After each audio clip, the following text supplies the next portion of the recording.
Well, I gotta say, I wasn't expecting that, guys. In the Club World Cup, Real Madrid and Al Hilal 1-1, a draw, and in fact, a pretty tasty game in what looked like absolutely incredibly scintillating heat and humidity. Ouch. Yeah, man. Look, I don't watch Saudi Pro League, I must admit. I don't massively endorse the project for a few reasons, but there's a great footballing culture in Saudi Arabia, which I respect. But yeah, I don't watch the Saudi Pro League. I know it's like between the 60th and 70th ranked league in the world or something, but of course it's a project where they're luring players over for a lot of money, trying to juice the league. And yeah, a lot of good players go over there. And I know Al Hilal was like one of the tastier teams that had like Neymar, Mitrovic, and Ruben Neves and stuff like that. But yeah, Lodi's there, and Bono, the goalkeeper, Cancelo. Oh yeah, I knew Koulibaly was there. So there's like a lot of like, and of course, SMS, Serge Milinkovic-Savic. So they are what I thought were the most sort of galactico Saudi team. I think they're second, finished second in the Saudi league or whatever. They're, a good team out there. But, I fought against Real Madrid. No chance. And it was a hot game, of course. There were debuts for, Dean Howson, Trent Alexander-Arnold, and of course, Xabi Alonso, and indeed, friggin' Simone Inzaghi. So he jumped ship from Inter Milan to go to Al Hilal, and both teams are in the Club World Cup. They could face each other, which is incredibly funny. But he's a big boy manager, Inzaghi, so maybe I shouldn't have been so shocked about this game. We'll speak about it a little bit here in today's video. Of course, there's already been a video today because there's often multiple uploads every day here on Football Yannick. As always, I'm very thankful for your support, so thank you for joining me. Thanks for liking, if you do. If you choose to subscribe, hit the bell. And yeah, man, let's take a look at this game then. So this is SofaScore. 1-1, goal in the end by Garcia, and a penalty by Neves, and of course a saved penalty by Bono. But if you look at the attacking momentum meter, sort of a game of two halves, incredibly dominated by Al Hilal in the first half. Both goals being scored in the first half.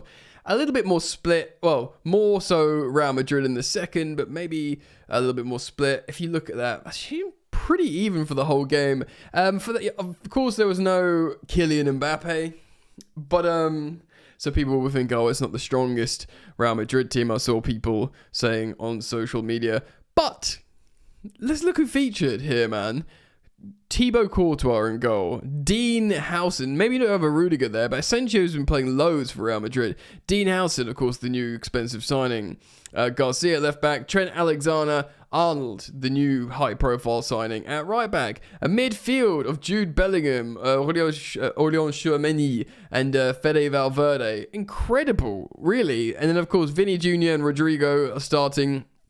In the absence of Mbappe, you have the other Garcia starting up top. And, off the bench, you still had Brahim Diaz, Arda Güler, Lucas Vasquez, Munoz, and then, of course, Modric as well. So, pretty much all their quality, bar, Mbappe. If I'm missing someone, correct me if I'm wrong. Or maybe Camavinga, maybe. But that's like immense Real Madrid quality. And of course, yeah, like I said, Al Hilal, Bono in goal. And we saw the holding it for too long, so the opposition team get a corner, which of course is a new rule being implemented. And I think that's going to be everywhere, right? After the Club World Cup into next season. So if they hold the ball for too long, time wasting, the opposition gets awarded a corner. But yeah, Lodi, Cancelo, Koulibaly. I mean, they've got a lot of big names here. Malcolm, Barcelona wanted Malcolm for a long, long time.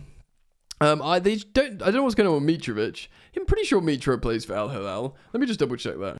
Yep, just checked he does. I don't know why he wasn't available for this game. Yeah, so let's look at the stats for the whole game, because we saw it was a game of two halves. But so who's being represented here as the home team? So Real Madrid had more big chances, two big chances, and they ended up having more shots. But if you look at the first half, yeah, look at that, heavily dominated by Al Hilal, more than double shots of Real Madrid. But then the second half, they came out swinging, and Bono had to sort of keep them in it. They did have a few chances on the break though, Al Hilal, and they'll be kind of very happy with a draw, I guess. Of course, we saw Real Madrid scoring against the run of play, really, in the 34th minute, getting that goal, and you thought, oh, they're going to rue the chances. And then Neves converts a penalty. It's holding in the box. I think it's a very soft penalty, personally, that Real Madrid concede. But if your arms go around a player in possession, you're behind them in the box, and they go down, like, it's just what happens, isn't it? You get done. Do you know what I mean? We see a whole host of changes, and guys, it's super hot there, like really, really, really hot.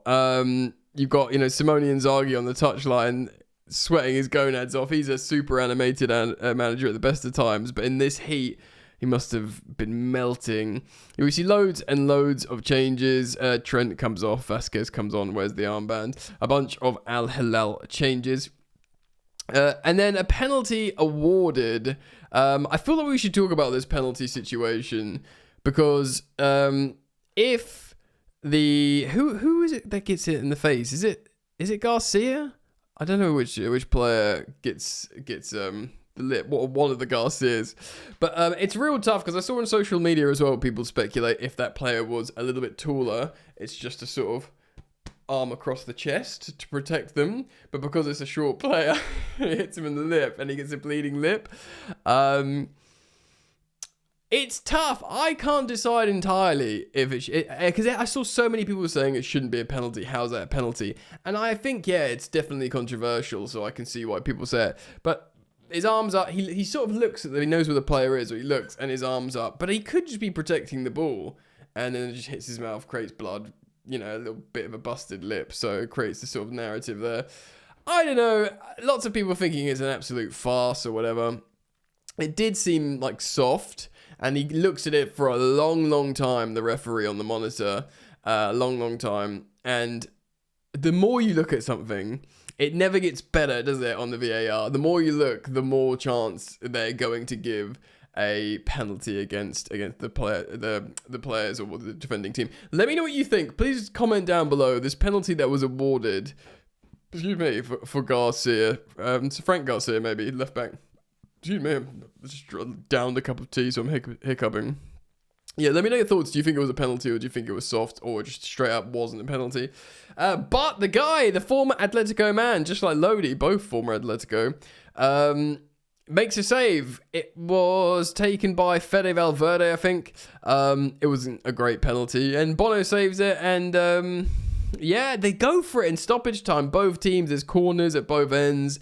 It's all pretty high octane. Both managers are going to win it, and it ends on as even, a draw. And this everyone is taking the Club World Cup seriously. Not one team has been like, oh, we'll just, we're here to just sort of show off the badge and try and gain some, new fandom. Everyone knows how much money it is. I do think people genuinely, even though it's the inaugural version of this iteration of the Club World Cup, I think people will want to wear, because they for 4 years they get world champions on their kits. Do you know what I mean? I think not just obviously the money, that's what the clubs are truly going for and putting out all the super players, but I think the players, and I think people want to win it. The trophy looks cool. It does have Infantino's name on it, and there's a key, which I think is all pretty lame, but in isolation, the design of the trophy I think looks really cool, and I think players and clubs, and probably increasingly fan bases, want to win it. Of course, they've got things to sort out, like, getting more allure, more people into the stadiums. I mean, the heat, bro. Like, Jude Bellingham looked like he might die at one point. He was just like, couldn't believe how hot it is. Chelsea, my mob, are playing in 38 degrees Celsius, which is 100 degrees Fahrenheit or something? Isn't it? I think it is. For those of you on 38 degrees Celsius, it to Fahrenheit. Yeah, over 100 degrees Fahrenheit. Chelsea will be playing the Brazilian side Flamengo, who top of the Brazilian league and very, very strong. Like, wow, bro. It needs to be spoken about, the heat, and every time we can't. It's so easy to just try and assess this as like a normal football match, but the heat, bro, is completely insane. Anyway, look. Real Madrid and Al Hilal, great game, a great spectacle, and Al Hilal shocked me. Very, very good. Let me know your thoughts. Please do comment them down below. If you want to support the content, drop a like. If you fancy subscribing, there's daily content here on Football Yannick, and you're all welcome, mate. All right, take care. Peace.